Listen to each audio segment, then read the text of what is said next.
ये पूरा देश आपका इसलिए कर्जदार है कि आप अंबानी अदानी की बात कर लें या जूता सिलने वाले की बात कर लें, अगर आप ना हो, बैंक ना हो, बैंकिंग सिस्टम ना हो, तो यह अर्थव्यवस्था चलने वाली नहीं है। इस लिहाज से पूरा देश आपका कर्जदार है। यह बात बिल्कुल ठीक है कि आज हम ऐसे दौर में हैं कि हमको हमारे ही लोगों के खिलाफ खड़ा कर दिया जाता है। मैं रायलू जी की बात से सहमत हूं कि जब किसान का सवाल होता है तो बैंक कर्मी नहीं नजर आते हैं, और जब बैंक कर्मी का सवाल होता है तो किसान नहीं होते हैं।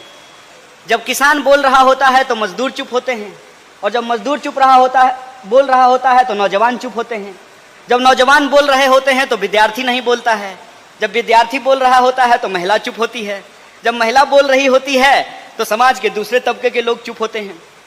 यह बात ठीक है, लेकिन फिर भी आपकी प्रशंसा में नहीं, ये मेरा अपना व्यक्तिगत अनुभव है कि इस देश में जब भी कोई त्रासदी होती है, चाहे बाढ़ आती हो, तो बैंक कर्मी चंदा इकट्ठा करके अपने बैंक का नाम लिख करके, शाखा का नाम लिख करके रिलीफ कैंप में रिलीफ पहुंचाने का काम करते हैं। कभी भूकंप आता हो तो बैंक कर्मी चंदा करके, पैसा इकट्ठा करके, रिलीफ का पैकेट बना करके भूकंप के इलाके में सामान भेजने का काम करते हैं। देश को जब भी जरूरत होती है, बैंक कर्मी पूरी मुस्तैदी से वहां खड़े होते हैं। और अभी हाल में किसानों का एक बड़ा मार्च हुआ था। नासिक से चल करके वह मार्च मुंबई तक पहुंचा था, और उस मार्च के दौरान बैंक कर्मी बढ़ चढ़ करके हिस्सा लिए थे। जब मार्च बैंक के ब्रांच के सामने से गुजर रहा था, बैंक कर्मी अपने बैंक के ब्रांच से बाहर आकर के पानी की बोतल दे रहे थे, फूड का पैकेट दे रहे थे, बिस्किट दे रहे थे। बैंक कर्मी ये रोल प्ले कर रहे थे। इसीलिए मैं समझता हूं कि अगर मैं इस देश का नागरिक हूं तो बैंक कर्मियों से हमारा एक मानवीय संबंध है, और इस मानवीय संबंध के आधार पर ही मैं कुछ बात आपसे साझा करना चाहता हूं। सबसे पहली बात तो यह है कि आप में से ज्यादातर लोग इस बात को जानते होंगे कि आज बैंकिंग सेक्टर की क्या हालत है। अभी नोटबंदी हुआ था। नोटबंदी के दौरान 2 लोगों की जान गई। एक वो जो लाइन में लग करके रुपया निकालने के लिए गए थे, और एक वो बैंक कर्मी जो रात को 12 बजे तक नोट गिन गिन करके उनको रुपया दे रहा था।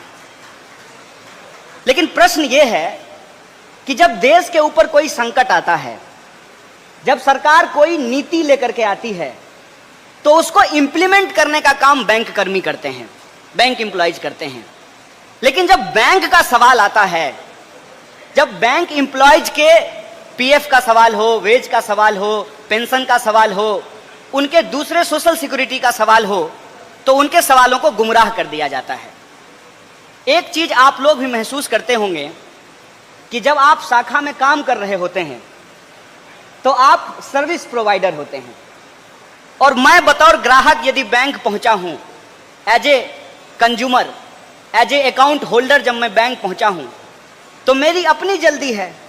मुझे जल्दी से अपना चेक जमा करना है, अपना पासबुक लेना है, अपना पासबुक अपडेट करवाना है, या हमको म्यूचुअल फंड खरीदना है, या हमको इंश्योरेंस सेक्टर में इन्वेस्टमेंट करना है, हमको गाड़ी का लोन लेना है, हमको होम लोन लेना है। हमारी अपनी जल्दी होती है और आपकी अपनी परेशानी होती है। सबसे बड़ा झूठ तो यही होता है कि डिजिटल इंडिया का इतना बड़ा ढोल पीटा गया है, और जिस बैंक की यूनिट में सबसे ज्यादा हाई स्पीड इंटरनेट लगा होता है, वहां का बार बार सर्वर ही फेल कर जाता है। बताइए क्या मजेदार बात है। अक्सर जब आप बैंक पहुंचेंगे तो कहेगा कि सर्वर नहीं काम कर रहा है, मतलब पैसा तो भेज दिए हैं, कहीं हवा में अटक गया है, वो पहुंचा ही नहीं है। अब आप बताइए कि इसके लिए कौन रिस्पॉन्सिबल है? एज ए कंज्यूमर मैं रिस्पॉन्सिबल नहीं हूं, और एज ए बैंक एम्प्लॉय आप रिस्पॉन्सिबल नहीं है। लेकिन इसको झेलता कौन है? इसको झेलते हैं इस देश के जो आम लोग हैं, जिनको हम कहते हैं कॉमन सिटीजन। और यह जो कॉमन सिटीजन की परेशानी होती है, उस परेशानी को फेस करने के लिए आपको जाली के पीछे बिठा दिया गया है। आजकल शीशा लगा दिया गया है, उसको वहां पे बिठा दिया गया है।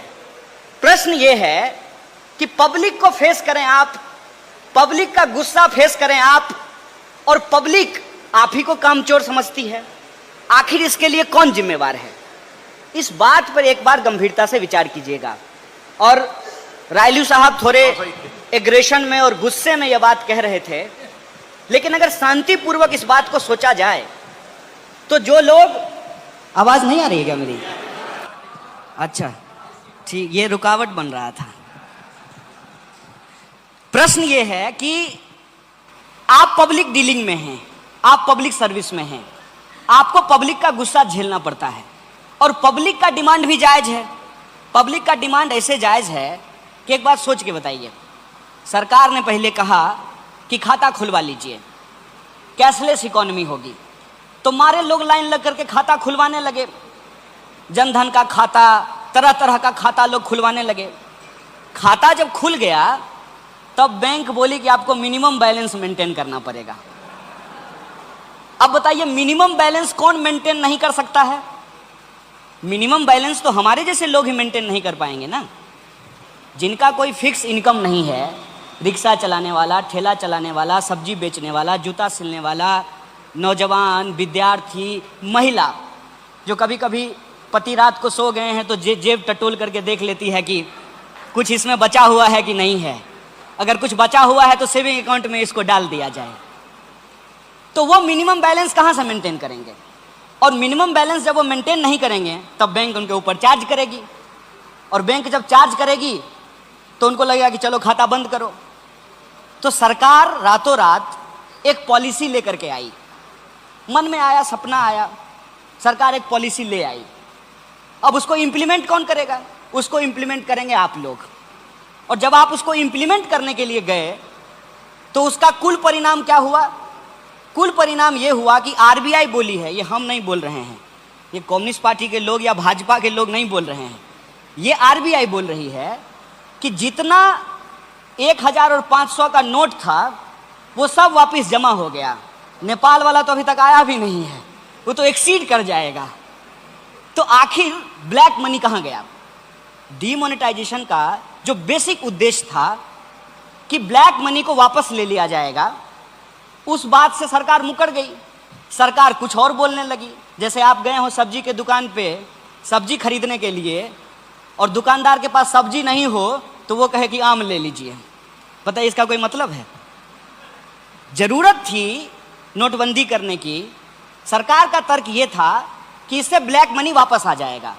आरबीआई कही कि इससे ब्लैक मनी वापस नहीं आया, और ये मेरा बयान नहीं है, आरबीआई के गवर्नर इस पर रिजाइन कर चुके हैं, उर्जित पटेल साहब, संबंधी भी थे, अंबानी जी के संबंधी भी थे, वो रिजाइन कर दिए। और जो रिजर्व कैश था, सरकार ने कहा कि रिजर्व बैंक को कि रिजर्व कैश में से हमको कैश वापस कर दीजिए, मतलब ब्लैक मनी वापस नहीं आया।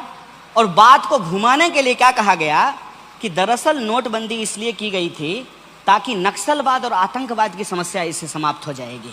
अब बताइए, रात को बैंक कर्मी 12 बजे तक नोट गिन रहे थे, 1000 और 500 का नोट जमा कर रहे थे, 2000 का नोट दे रहे थे, तो इससे आतंकवाद और नक्सलवाद कैसे रुक जाएगी? मान लीजिए कि अगर ये बात भी सच है कि इससे नक्सलवाद और आतंकवाद रुक गया, तो पुलवामा में बम कौन फोड़ करके गया? ये प्रश्न पूछेंगे कि नहीं पूछेंगे? लेकिन ये प्रश्न जब आप पूछेंगे तो आपकी इस आवाज को, आपकी इस बात को कोई लेजिटिमेसी नहीं मिलेगी। लेजिटिमेसी क्यों नहीं मिलेगी? तो जो आम लोग हैं, जो आम जनता हैं, जो रोज आपको फेस करते हैं, उनके दिमाग में यह बिठा दिया गया है कि सरकारी बैंक का आदमी काम नहीं करता है। यह बात उनके मन में बिठा दी गई है। तब जब आपकी नौकरी छीन ली जाएगी, या ये बता करके कि बैंक घाटे में है, बैंकों का मर्जर कर दिया जाएगा, या बैंक को बंद कर दिया जाएगा, या आपका पेंशन स्कीम आपसे छीन लिया जाएगा, कल को कहा जाएगा कि आउटसोर्सिंग के नाम पे अब परमानेंट जॉब नहीं होगा बैंक में, कॉन्ट्रैक्ट बेसिस पे जॉब में लोगों को बहाल किया जाएगा, तो पब्लिक आपके साथ खड़ा नहीं होगी। क्योंकि आप जो फेस कर रहे हैं वो बात पब्लिक को नहीं पता है, और पब्लिक को तो आप जानते ही हैं कि बेचारी क्या है। उसको तो प्रधानमंत्री जी आकर के बोले कि नोटबंदी कर रहे हैं, बहुत अच्छा चीज़ है, 50 दिन का हमको समय दे दीजिए। पब्लिक बोली कि 50 के आपको पूरे 5 साल का समय देते हैं, उनको फिर से प्रधानमंत्री बना दिया। फेस कौन करेगा? फेस तो आप करेंगे ना। ये एक नीतिगत सवाल है, ये एक पॉलिसी लेवल क्वेश्चन है, और जब आप इस पॉलिसी लेवल क्वेश्चन को रेज करेंगे तो सबसे पहला बात आपके सामने जो थ्रो किया जाएगा वो ये कि आप बैंक कर्मी हैं, आप राजनीतिक बात क्यों कर रहे हैं। ये बात कही जाएगी ना कि आपका काम है कि आप नौकरी कीजिए और जिस दिन मन होगा उस दिन सरकार नौकरी छीन लेगी, जिस दिन मन होगा उस दिन बैंक को बंद कर देगी, जिस दिन मन होगा उस दिन बैंक का मर्जर कर देगी, आप उस पर कोई क्वेश्चन नहीं कर सकते हैं। इसीलिए मैं आपके बीच आया हूं कि आप इस बात को जब समझते हैं कि बैंकिंग सेक्टर किस चीज से झेल रहा है, उसकी क्या परेशानी है, इसको आपको अपने दिल में रखने से काम नहीं चलेगा। आपको मुखर होकर के ये बात बोलना पड़ेगा, और जब आप मुखर होकर के यह बात बोलेंगे तो आपके ऊपर तरह तरह का आरोप लगाया जाएगा, तरह तरह की बातें आपको कही जाएगी। कई बार तो आपके लिए बहुत आश्चर्यजनक बात हो जाएगी। मैं ये नहीं कहता हूं कि आप किसको वोट दीजिए, आपकी तरह मैं ये नहीं कह रहा हूं, लेकिन आप सोचिए कि अगर हम बीजेपी को वोट दिए हैं और बीजेपी की सरकार ही आकर के मेरी नौकरी छीन ले तो हमारी स्थिति क्या हो जाएगी? ना हम घर के रहेंगे ना घाट के। किसको जाकर के ये दर्द बताएंगे? पब्लिक को मालूम नहीं है कि एनपीए क्या होता है। बताइए ना, हम पीएचडी कर लिए हैं तब हमको अब जाकर के पता चला है कि एनपीए का फुल फॉर्म क्या होता है। आपको मैं कहता हूं, आप एक दिन इस पे सर्वे करा लीजिए। जितना कस्टमर आपके काउंटर पे आए सबसे एक सवाल पूछिए, अच्छा बताइए एनपीए क्या होता है। देखिएगा आपको कितना लोग इसका जवाब देता है। नॉन परफॉर्मिंग एसेट्स, ऐसी अंग्रेजी बोलने में जी टेढ़ा करना पड़े तब पर भी जाकर के उसका असली मतलब समझ में नहीं आए। और गूगल पे जाकर के problems of banking sector in India जब आप टाइप करेंगे तो जो आर्टिकल सबसे ऊपर आएगा इकोनॉमिक टाइम्स का, उसमें 9 कारण दिखाए गए हैं, और उसमें पहला कारण क्या बताया गया है? पहला कारण यह बताया गया है कि रूरल एरियाज के जो ब्रांचेज हैं वो ठीक से परफॉर्म नहीं कर रहे हैं, इस वजह से बैंकिंग सेक्टर को घाटा हो रहा है। मैं सेंट्रल बैंक की बात नहीं कर रहा हूं, मैं रूरल बैंक की बात कर रहा हूं। रूरल बैंक के ब्रांच में आप जाइएगा, 2 लोग ब्रांच चला रहे हैं, 2 लोग। अब समझ में ही नहीं आता है कि कौन मैनेजर है और कौन क्लर्क है, कौन प्यून है और कौन दरवान है। हमारा कुछ साथी रूरल बैंक में मैनेजर हुआ तो इधर हम फोन किए, क्या हालचाल है? सब बढ़िया है, सब ठीक है। और नौकरी? बोला छोड़ दिए। बोले काहे भाई? नौकरी मिलना तो भगवान मिलने जैसा है। आपको याद है जब आपकी बैंक में नौकरी लगी थी तब मिठाई बटा होगा, पूजा दिए होंगे, मजार पे चादर चढ़ाए होंगे। नहीं, नौकरी मिलना थोड़ा मामूली चीज है। जैसे लड़का अगर खोजा जाए तो गर्व से कहा जाता है कि लड़का पीओ है। अब पीओ साहब का हालत जाकर के रात को देखिएगा 8 बजे,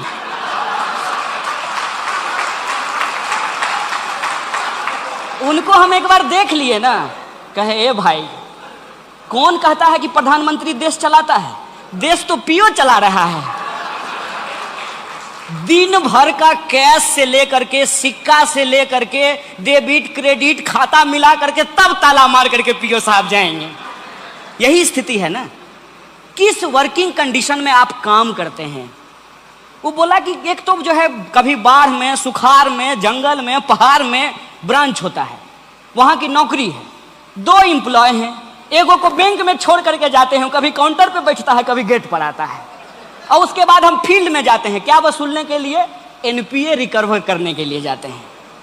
एनपीए की सच्चाई क्या है? बैंक का जो एनपीए है, दूसरा कारण उसमें बताया गया है कि रिफंड नहीं होता है।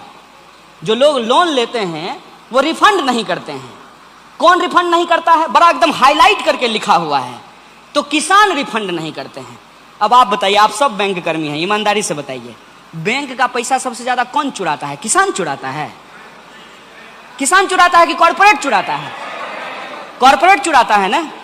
और कॉर्पोरेट के साथ तो नेताजी फोटो खिंचवाते हैं मुस्कुराते हुए, सेल्फी विथ कॉर्पोरेट। नहीं, तो कॉर्पोरेट से पैसा बैंक कर्मी कैसे वसूल लेंगे? हमको बताइए।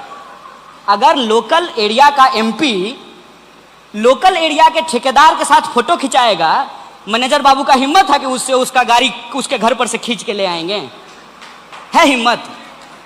ये है आपकी स्थिति।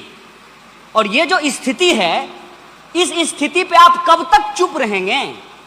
जितना दिन आप चुप रहेंगे उतनी जल्दी आपके पैर के नीचे से जमीन खिसकती चली जाएगी। आप सब लोग जानते हैं, मुझे यूथ के तौर पे यहां बुलाया गया है, लेकिन हमारा जो जनरेशन है उसने तो AIBA बनाया नहीं है, बैंकों का यूनियन तो उसने बनाया नहीं है। कभी कभी जो है बुढ़ापे में जाके कहेंगे कि आ जाओ यूनियन का मेंबर बन जाओ, तो कहेगा चंदा लेने के लिए आए हैं। क्यों जरूरी है यूनियन? क्यों जरूरी है यूनाइट होना? क्यों जरूरी है हड़ताल करना? एक बात सोच करके बताइए। इतनी वाहवाही सरकार ने ली, इतना पीठ थपथपाया, 2 दिन के लिए अगर बैंक कर्मी हड़ताल कर देते तो सरकार का सारा ढोल फट जाता, सारा नोटबंदी का सच्चाई रोड पे आ जाता। कोई उलझुलूल फैसला सरकार लेती है, बैंक कर्मी पूरी ईमानदारी से उसको लागू करता है, बदले में उसको लोगों से क्या मिलता है कि बैंक कर्मी कामचोर होता है। बताइए, असल जो उसका प्रॉब्लम है कि किस वर्किंग कंडीशन में वो काम कर रहा है। माने हम क्या क्या बोले बैंक का आपको, मेरे घर के आसपास बैंक है, हम देखते हैं। जिस मकान में बैंक को रेंट किया जाता है, जनरेटर लगाया जाता है, मकान मालिक रात को बैंक के जनरेटर से डीजल निकाल लेता है। बोलिए ये सब होता है कि नहीं होता है? हम इसी समाज में पले बढ़े हैं और यही हमारा और आपका नाता है। यही हमारा और जो आपका नाता है, उसी बेसिस पे हम आज आपके बीच खड़े हैं। और यह जो सच्चाई है, इस सच्चाई को जब आप जानते हैं, हम जानते हैं, तो मैं समझता हूं कि आपको और हमको अलग अलग होने की जरूरत नहीं है। आपको और हमको एकजुट होने की जरूरत है, इकट्ठा होने की जरूरत है अपने हक और अधिकार के लिए। अब सवाल यह है कि अपने हक और अधिकार के लिए आप और हम इकट्ठा हो जाएंगे तो सरकार को दिक्कत नहीं होगी। सरकार किसी नीति पे कितना भी वाहवाही लूट ले, अगर रेल कर्मी एक दिन रेल का हड़ताल कर दें, बैंक कर्मी एक दिन बैंक का हड़ताल कर दें, किसान कहे कि हम आज टमाटर नहीं उगाएंगे, मशरूम नहीं उगाएंगे, तो प्रधानमंत्री क्या खाएंगे? इस देश को, समाज को चलाता मजदूर है। बदले में क्या मांग रहा है? बदले में कुछ नहीं मांग रहा है। वो कह रहा है कि हमको एक डिग्निफाइड लाइफ दीजिए। क्या बैंक कर्मियों के ऊपर जो मिनिमम आवर है 8 घंटा काम करने का, वो नियम लागू नहीं होता है? बताइए। जब तक बैंक का पूरा हिसाब नहीं हो जाए, बैंक कर्मी बैंक छोड़ करके नहीं जा सकते हैं। रोज का रोज उनको हिसाब करना है। ऐसा नहीं होगा कि 2 तारीख का हिसाब 3 तारीख को करेंगे। 2 तारीख का खाता उनको 2 तारीख को ही बंद करके जाना पड़ेगा, 3 तारीख को नया खाता खुलेगा। यह जो वर्किंग कंडीशन है उनका, उस वर्किंग कंडीशन में जो वो काम करते हैं, उस काम के एवज में उनको कुछ नहीं मिलता है। और बार बार इस बात का ढोल पीटा जा रहा है कि पब्लिक सेक्टर बैंक घाटे में जा रही है। पब्लिक सेक्टर बैंक घाटे में क्यों जा रही है? पब्लिक सेक्टर बैंक घाटे में इसलिए जा रही है कि जो सरकार के दोस्त हैं, सरकार के जो दोस्त हैं, वो बैंक का पैसा ले लेते हैं और जो है फर्जी कागज जमा करके कौन मांगेगा? अगर हम किसान हैं, हम KCC कराने के लिए गए हैं तो हमारा आप खाता खेसरा मांग लीजिएगा। अगर हम बहुत बड़का ठेकेदार हैं तब हम दिखा देंगे कागज पे कि हमको जो है 1000 करोड़ का ट्रांजैक्शन हुआ है। 2-4 गो रिश्तेदार को फोन करेंगे, कहेंगे 300 करोड़ तुम डाल दो, 200 करोड़ तुम डाल दो, 500 करोड़ का ट्रांजैक्शन हुआ है, 500 करोड़ का मान लीजिए हम पैसा उठा लिए। 500 करोड़ का एसेट्स है ही नहीं, 500 करोड़ जो है बैंक रिकवरी नहीं कर सकती है। और जब बैंक का जो टोटल पूंजी है, जो कैपिटल है, वो लगातार कम होने लगेगा तो सरकार कहेगी कि बैंक घाटे में जा रही है। सबसे पहली बात 2-3 चीज को क्लियर करना चाहिए। पहला कि बैंकों का राष्ट्रीयकरण क्यों किया गया? बैंकों का राष्ट्रीयकरण मुनाफा कमाने के लिए किया गया था। तो मुनाफा तो महाजन भी कमा रहा था।